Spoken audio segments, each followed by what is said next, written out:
Aksi donor darah ini dilakukan di markas Batalion Raider 700 Wirayuda Sakti.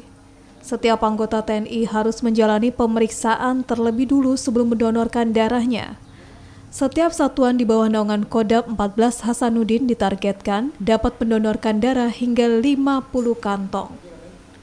Pelaksanaan donor darah ini dilakukan lantaran stok darah di Palang Merah Indonesia mulai berkurang akibat pandemi virus corona yang telah melanda sejumlah wilayah di Indonesia, termasuk Sulawesi Selatan.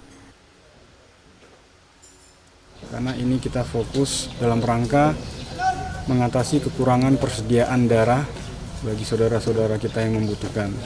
Hari ini dikoordinir oleh PMI, dilaksanakan di satuan masing-masing. Jadi dilaksanakan secara tersebar, menyikapi kondisi atau suasana pembatasan sosial berskala besar. Kalau untuk di Raider sendiri ada berapa prajurit yang dilakukan, Pak? Hari ini yang dapat kita kerahkan sebanyak 50 orang karena sebagian pasukan masih standby melaksanakan tugas di luar.